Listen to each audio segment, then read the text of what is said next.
రాజకీయాల్లో గెలుపోటములు సహజమని BRS working president KTR అన్నారు. అసలు యుద్ధం 2028లో ఉంటుందని, కాంగ్రెస్ చేస్తున్న మోసాలను ప్రజల సమక్షంలో బయటపెడతామన్నారు.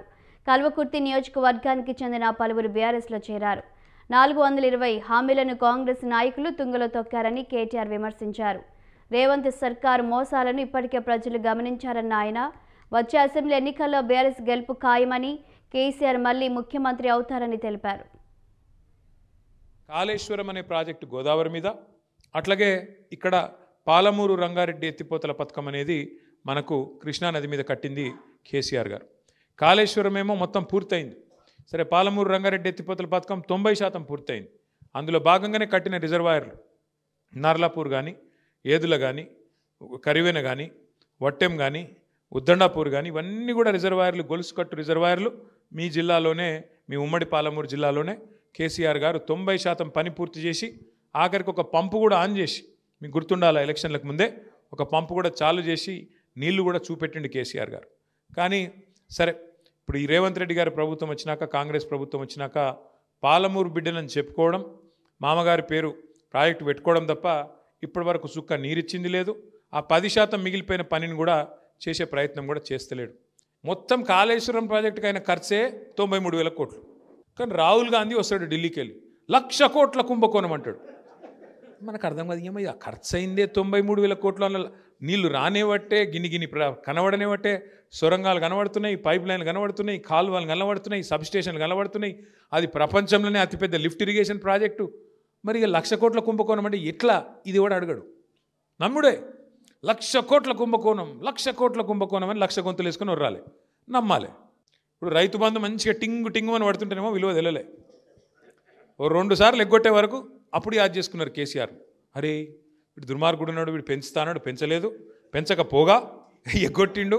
అమ్మా, కేసీఆర్ ఉన్నప్పుడు ఏదో ఒకటి చేసి మొత్తానికైతే కరోనా టైంలో కూడా బ్రహ్మాండంగా మీకు టింగుమని రైతు బంధు పడ్డది. రేవంత్ రెడ్డికి టింగు సౌండ్ ఇష్టం లేదు, అందుకే కొత్తది పెట్టిండు. ఏం సౌండ్ అది? ఠకీ మనేస్తా అన్నాడు. పడుతున్నాయా మరి ఠకీమని? 4,000 పెన్షన్ పడుతుందా? ఠకీ 6,000 పెన్షన్ పడుతుందా? రైతు బంధు పడుతుందా? రుణమాఫీ జరిగిందా? ఇప్పుడు జరగలేదు.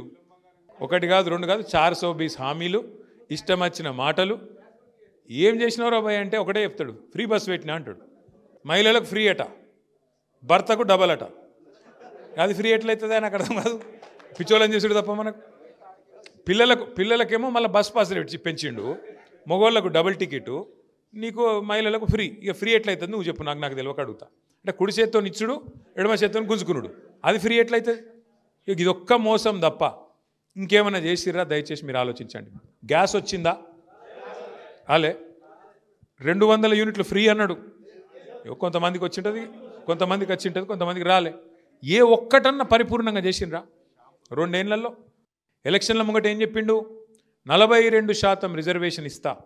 ఏది ఒక సర్పంచ్ పదవి, ఎంపీటీస్ పదవి కాదు, 42% రిజర్వేషన్ ఉద్యోగాలలో ఇస్తా, 42% రిజర్వేషన్ విద్యలో ఇస్తా, 42% రిజర్వేషన్ ప్రభుత్వ కాంట్రాక్ట్లలో కూడా ఇస్తా. మీ ఊళ్ళో వేసే సీసీ రోడ్లు, మోరీలు, అందులో కూడా బీసీలకు 42% ఇస్తా అని చెప్పిండు. ఎస్సీ ఎస్టీలకు 28% ఇస్తా అని చెప్పిండు. ఏది కాంట్రాక్ట్లలో వాటా, అందులో కూడా ఇస్తా అని చెప్పిండు. సంవత్సరానికి 20,000 కోట్ల బడ్జెట్ పెడతా అని చెప్పిండు. ఏది బీసీలకు. అంటే 5 ఏళ్లలో 1,00,000 కోట్ల బడ్జెట్ ఇస్తా, ప్రతి సంవత్సరం 20,000 కోట్ల బడ్జెట్ ఇస్తా అని చెప్పిండు. 2 బడ్జెట్లు అయిపోయినాయి. 2 బడ్జెట్లు కలిపి కూడా 12-13 వేల కోట్లు దాటి పెట్టలే. 40,000 కోట్లు పెడతా అని చెప్పి 12-13 వేల కోట్లు కూడా పెట్టలే. దాంతోపాటు రిజర్వేషన్ ఏదో కేసీఆర్ గారు తగ్గించిండు, నేను పెంచుతా, మొత్తం కేసీఆరే అన్యాయం చేసిండు అని అడ్డం పొడువు అసెంబ్లీలో బయట మాట్లాడిండు, మీరు చూసే ఉంటారు. కేసీఆర్ గారు ఉన్నప్పుడు ఆనాడు పంచాయతీ ఎన్నికల్లో 24% రిజర్వేషన్ ఉండే బీసీలకు. మరి ఇలా ఎంతున్నది బీసీలకు పంచాయతీల ఎన్నికల్లో? చెప్పిందేమో 42, ఇచ్చిందేమో 17, అంటే 25%. నాగర్ కర్నూలు జిల్లా అయితే 13% బీసీలకు. మరి బీసీ సోదరులు బుద్ధి చెప్పరా? ఇంత మోసం చేసిన ప్రభుత్వం. ఇవాళ రేవంత్ రెడ్డి గారి నిర్ణయం ఏం తెలుసా? ఆయన ప్రభుత్వం నిర్ణయం, హైదరాబాద్లోని 21 పారిశ్రామిక వాడల్లో 9,300 ఎకరాల భూమి. అంటే ఒక్కొక్క ఎకరం హైదరాబాద్లో ఎక్కడ కూడా 40-50 కోట్లకు ఎక్కడ తక్కువ లేదు ఎకరం. అసొంటి భూమిని రేవంత్ రెడ్డి ఏమంటుండే ఎరికేనా? దరఖాస్తు పెట్టుకుంటే చాలంట ఎస్ఆర్ఓ వాల్యూ మీద. ఎస్ఆర్ఓ అంటే రిజిస్ట్రేషన్ వాల్యూ. ముందే రిజిస్ట్రేషన్ వాల్యూ తక్కువ ఉంటుంది మార్కెట్ మీద చూస్తే. రేవంత్ రెడ్డి ఏమంటుండే ఎరికేనా, ₹1,00,00,000 ఉన్న భూమి కేవలం రిజిస్ట్రేషన్ ధర మీద 30% కడితే చాలంట. రిజిస్ట్రేషన్ 5 లక్షలు అనుకో, మార్కెట్లో ₹1,00,00,000. రేవంత్ రెడ్డి ప్రభుత్వం ప్రపోజల్ ఏంది ఎరికేనా, 5 లక్షలలో 30% అంటే ఎంత, 1,25,000, 1,30,000.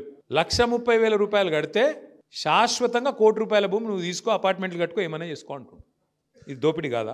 ఇంతకు మించిన దోపిడీ ఇంకేమైనా ఉంటుందా? 9,300 ఎకరాలు ఆయన అత్త సొమ్ము అన్నట్టు, ఆయన అబ్బసొత్తు అన్నట్టు ఇలా రేవంత్ రెడ్డి ఈ 500-600 మంది బడాబాబులకు రాసి ఇచ్చేస్తున్నాడు. 50% ట్యాక్స్ ఉన్నది, ఆర్ఆర్ ట్యాక్స్. 50% వెనుకకు నూక్కుండే. ఇది కథ. అంటే 9,300 ఎకరాలు, ఒక్కొక్క ఎకరం 50 కోట్లు, ఎంత, 4.5 లక్షల కోట్లు, 5 లక్షల కోట్ల ఆస్తి. అందులో 50% కాంగ్రెస్ వాళ్ళు దొబ్బక తినే ప్రయత్నం చేస్తాను. ఎవరి సొమ్ము ఇది? ప్రజల సొమ్ము. అందుకే మనమేం డిమాండ్ చేస్తున్నాం, వాపస్ తీసుకో భూములు, కాదంటే బహిరంగ మార్కెట్లో వేలం పెట్టు. మీరు చూస్తున్నారు కదా పేపర్లో, ఏం రాస్తున్నారు పేపర్లో, రాయదుర్గంలో ప్రభుత్వ భూమిని వేలం పెడితే ఒక ఎకరం 177 కోట్లు. మరి 177 కోట్లకి ఇక్కడ ఎట్లుంటుంది? 2 కిలోమీటర్ల అవతల ఎకరం 3 కోట్లు ఎట్లుంటుంది? ఇది దోపిడీ కాదా? ఇంత దోపిడీ జరుగుతుంటే కూడా మనం చర్చ పెట్టకపోతే, ఇంత దోపిడీ జరుగుతుంటే కూడా మనం మాట్లాడకపోతే చరిత్ర మనల్ని క్షమించదు.